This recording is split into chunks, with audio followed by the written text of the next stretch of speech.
Life isn't A, B, C, or 1, 2, 3. Life is 10, 4, 5, 6, Z, Y, and W. Don't limit yourself to being one way.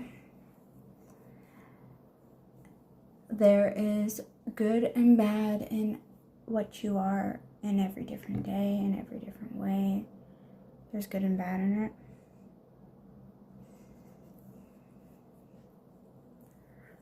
We are human. We're not robots. Yet. Or not robots yet.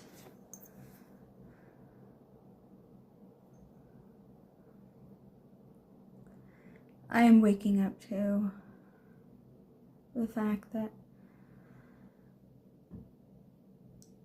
I'm not only my biggest stress, my biggest bully, but I'm also my biggest supporter, my biggest calm,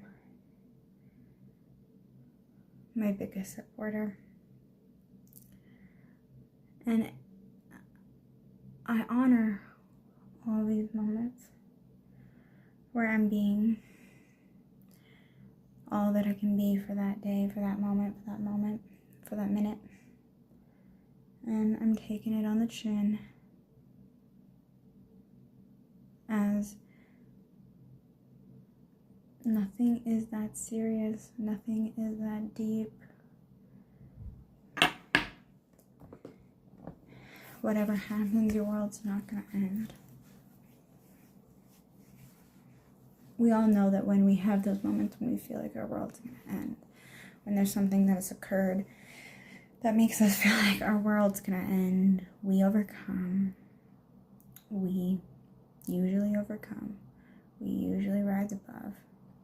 And we usually pick up where we fell down and continue on. And just holding on to that fact can be a real motivator. And I hold myself to the standards to know that some days I'm not gonna know that I'm gonna get through this. Some days I'm literally gonna feel like this is the end and my life is over.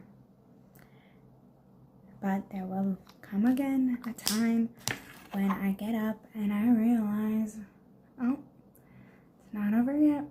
I still got many more things to overcome, rise above, outgrow, unlearn.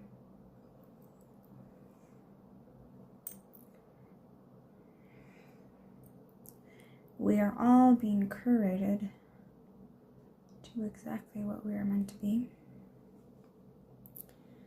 And for all of us, that's something different.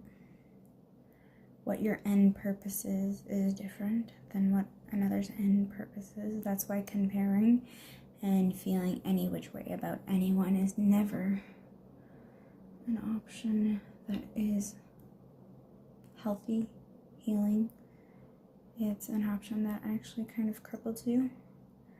And to have the greater awareness that anytime you feel that way about another, it's either because they're reflecting something in you that you have not accepted, or they are reflecting something in you that you have not yet achieved, and that you'd like to achieve, and that you're working towards achieving.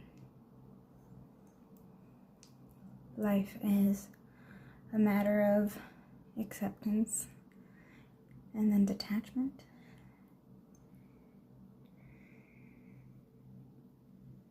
Embracing what is, embracing what will be, embracing what has been. And knowing that the ultimate theme in life is movement, is motion, and is change. Even when you're in a stagnant part of life and you feel like nothing is changing and everything is the same, I feel like perhaps that's when the deepest change is actually happening. I know for me, in moments of deep stagnicity and so forth,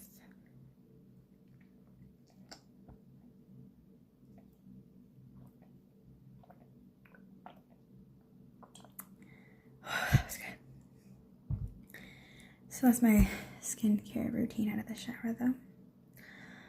A little lotion, a little Favavoo, and of course, a little lip chub for my beautiful big lips that do nothing but get me in trouble.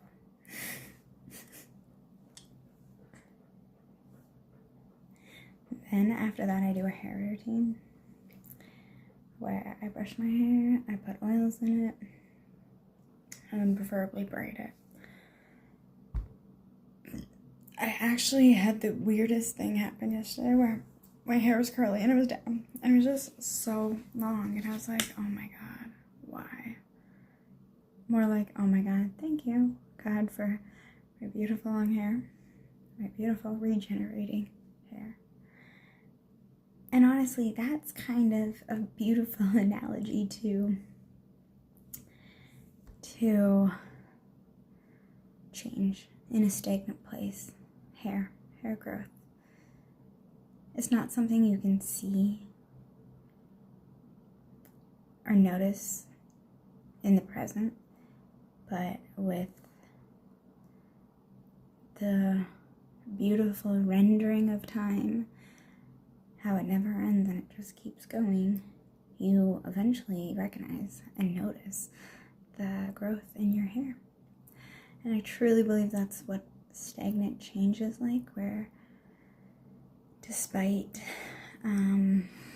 not feeling like you're changing or growing, you actually are. And there's so many moments in my reality where I felt like I wasn't changing and I felt like I wasn't growing and I couldn't see the progress I made, and I wasn't fully consciously aware or proud of the change growth I was doing.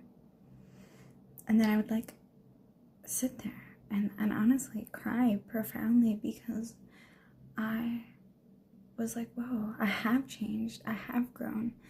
And it still happens on the weekly, on the monthly, where I can sit there and be like, wow, I really handled that situation differently than I would have a year ago, 2 years ago, 5 years ago. And I've been saying a lot lately, you know, when people ask you, how are you doing? How's it going? I like to say recently, I'm too blessed to be stressed. I'm so blessed. And my stress is very little. And usually my stress comes from not being in the moment, not being present, not being aware of my body or grounded, or focusing on myself and taking time to do self-inventory, to do self-care, self-love, self-compassion, to even just take 5 minutes out of the day for myself to focus on me. That often is a real reason I'm stressed. Sometimes my brain gets ahead of me, and those worries and those stressors and those anxieties run ahead of me, and they just take the lead. Well, other times I put those worries, those stresses, those anxieties in a fucking bag with bricks and throw them in the deepest part of the ocean. Nothing can affect you unless you let it. Nothing can create fear within you unless you let it.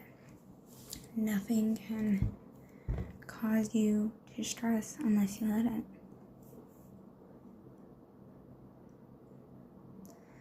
And oftentimes when I'm so on autopilot, it's easy to let my brain run away with things and to create scenarios and stress that is very unnecessary, unhelpful, and unhealthy.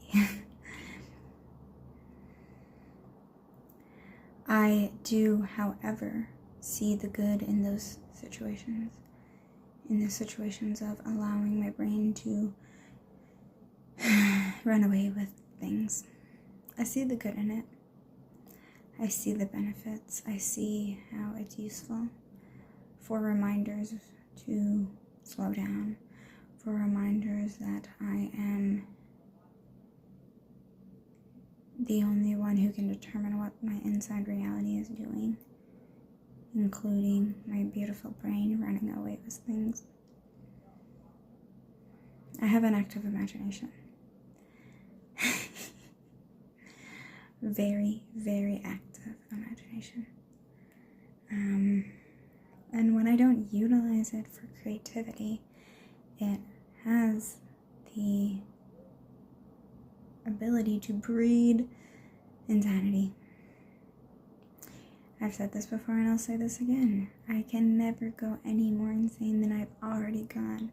So lucky for me, I'll never go insane again because I've already gone massively, absolutely, immensely, profoundly insane.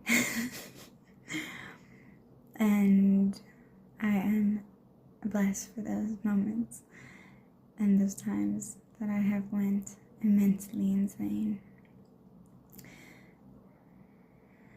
It makes the times when I'm sane and grounded and sure so much more divine. I want to say thank you for watching from whatever place you're watching from in your heart, soul, body, mind. I honor you. I honor me. I honor the universe. I honor the goods, the bads of the universe, of me, and of you. Too blessed to be stressed. You stay too blessed to be stressed. Focus on the reasons that you're blessed, not that you're stressed. And that has been honestly the theme of this month. I'm going to focus on the reasons I'm blessed, not stressed. Thank you for allowing me to ramble on about whatever my heart's content determines and desires. It means a lot, and I'm here wandering space in between time, and I appreciate your artificial connection always and forever. Cheers to the rest of July and summer and all of the outgrowing and growing we are doing.